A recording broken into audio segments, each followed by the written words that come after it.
നമ്മൾ മൂന്നൂരുടി പോകുന്ന അമ്മയുടെ വീട്ടിലോട്ടാട്ടോ. അമ്മ വന്ന് ആരടുത്തും പറഞ്ഞിട്ടുണ്ടായിരുന്നില്ല. നേരിട്ട് ഇന്ന് എല്ലാവർക്കും ഒരു സർപ്രൈസ് കൊടുക്കാമെന്ന് കരുതി. കഴിഞ്ഞ പ്രാവശ്യം ഇങ്ങനെ തന്നെയായിരുന്നു കേട്ടോ, ആരോടും പറയാതായിരുന്നു വന്നിട്ടുണ്ടായിരുന്നേ. അപ്പോൾ ഇപ്രാവശ്യം എല്ലാവരെയും ഒന്ന് ഞെട്ടിക്കാമെന്ന് കരുതി. അങ്ങനെ പോകുന്ന വഴിക്കിതേ നമ്മൾ കുട്ടിപ്പട്ടാളങ്ങൾക്ക് കുറച്ച് പലഹാരം വാങ്ങാനായിട്ട് കടയിൽ കയറിയിട്ടുണ്ടായിരുന്നു കേട്ടോ. ഈ കടയിൽ എപ്പോൾ വന്നാലും ഒരു നൊസ്റ്റാൾജി കേട്ടോ. കാരണം കുട്ടിക്കാലം തൊട്ടേ അമ്മയുടെ വീട്ടിലോട്ട് പോകുമ്പോൾ ബസ് ഇറങ്ങിക്കഴിഞ്ഞാൽ ഈ കടയിൽ വന്നായിരുന്നു കേട്ടോ വെള്ളം കുടിക്കുന്നതും പലഹാരം വാങ്ങുന്നതൊക്കെ. ആ കഥകളൊക്കെ അമ്മ ഇരുന്നിടയ്ക്ക് ഇങ്ങനെ പറഞ്ഞ് ചിരിക്കുന്നുണ്ടായിരുന്നു. അങ്ങനെ നമ്മൾ നേരെ അമ്മ വീട്ടിലോട്ട് പോയിട്ടുണ്ടായിരുന്നു. മാമിക്ക് ചെറിയൊരു ഡൗട്ട് ഉണ്ടായിരുന്നു കേട്ടോ, കാരണം 2 ദിവസമായിട്ട് അമ്മയെ വിളിച്ചിട്ട് കിട്ടുന്നുണ്ടായിരുന്നില്ല. എന്നാൽ അത്ര നല്ല ഉറപ്പില്ലായിരുന്നു. അമ്മയെ കണ്ടിട്ട് ആകെപ്പാടെ ഷോക്കടിച്ചിരുന്നത് പാറും കുഞ്ചി കേട്ടോ. പാറു അവിടെ ഉണ്ടായിരുന്നില്ല, അവളെന്തോ തിരുവാതിരയുടെ പ്രാക്ടീസിന് എന്തോ പോയേക്കുമായിരുന്നു കേട്ടോ. കുഞ്ചിയുടെ മുഖത്തെ എക്സ്പ്രഷൻ കാണുമ്പോൾ തന്നെ നിങ്ങൾക്ക് മനസ്സിലാവും അവൾ കുറേ നേരത്തേക്ക് ഇങ്ങനെ കിളിപാറ് നിൽക്കുമായിരുന്നു.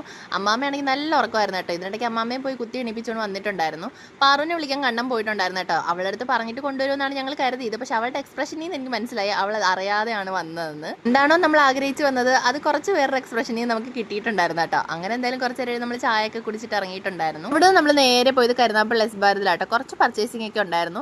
ബെൻസയുടെ വളകാപ്പിനുള്ള സാരിയും പിന്നെ അമ്മയ്ക്ക് തിരിച്ചു പോകുമ്പോൾ കൊണ്ടുപോകാൻ കുറച്ച് ഡ്രസ്സൊക്കെ മേടിക്കാനായിട്ട് പോയതാട്ടോ.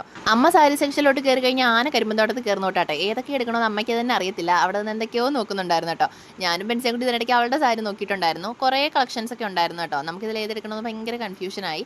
ലാസ്റ്റ് 2 എണ്ണത്തിൽ വന്ന് നിന്നിട്ടുണ്ടായിരുന്നു കേട്ടോ. ഇതിലൊരെണ്ണം എടുത്തിട്ടുണ്ട്, നിങ്ങൾ ഏതാണെന്നുള്ളത് ഗസ് ചെയ്യട്ടോ. അങ്ങനെ സാരിയൊക്കെ ഫിക്സ് ചെയ്തിട്ട് നമ്മൾ നേരെ പോയി ചുരിദാറിൻ്റെ സെക്ഷനിലോട്ടാട്ടോ. ഞാനും ബെൻസയും കൂടി ഓരോ ചുരിദാർ എടുത്തിട്ടുണ്ടായിരുന്നു. ഒരുപോലെ ഇടാനാണ് ഞങ്ങൾക്ക് ഇപ്പോൾ ഇഷ്ടം. 2 ഡിഫറെൻറ്റ് കളറിലുള്ള കോട്ട് സെറ്റായിട്ട് എടുത്തിട്ടുണ്ടായിരുന്നത്. അവൾ ഒരു പിസ്ത ഗ്രീൻ കളർ, ഞാനൊരു അത്യാവശ്യം ഡാർക്ക് ആയിട്ടുള്ള ഓറഞ്ച് കളറുമായിട്ട് എടുത്തിട്ടുണ്ടായിരുന്നത്. അങ്ങനെ നമ്മളൊന്ന് ഇട്ട് നോക്കാൻ വേണ്ടിയിട്ട് കയറിയിട്ടുണ്ടായിരുന്നു. ഇട്ട് നോക്കിയപ്പോൾ ഞങ്ങൾക്ക് 2 പേർക്കും ഭയങ്കരമായിട്ട് ഇഷ്ടപ്പെട്ടിട്ടുണ്ടായിരുന്നു കേട്ടോ. വേറെ ട്രൈ ചെയ്യാൻ നിന്നില്ല, ഇത് തന്നെ അങ്ങ് എടുക്കാമെന്ന് കരുതി. അങ്ങനെ കുറച്ച് നേരത്തെ ഷോപ്പിങ്ങിന് ശേഷം നമ്മൾ ആകെ പട ക്ഷീണിച്ചിട്ടുണ്ടായിരുന്നു കേട്ടോ. എന്നാൽ പിന്നെ വെള്ളം കുടിക്കാമെന്ന് കരുതി അവിടെ തന്നെയുള്ള ഒരു ഷോപ്പിൽ കയറിയിട്ട് നമ്മൾ പോക്കറ്റ് ഷവർമയും ലൈമും കുടിച്ചിട്ടുണ്ടായിരുന്നു കേട്ടോ. അപ്പോൾ ഇന്നത്തെ വീഡിയോ ഇത്രയേ ഉള്ളൂ. ടാറ്റാ.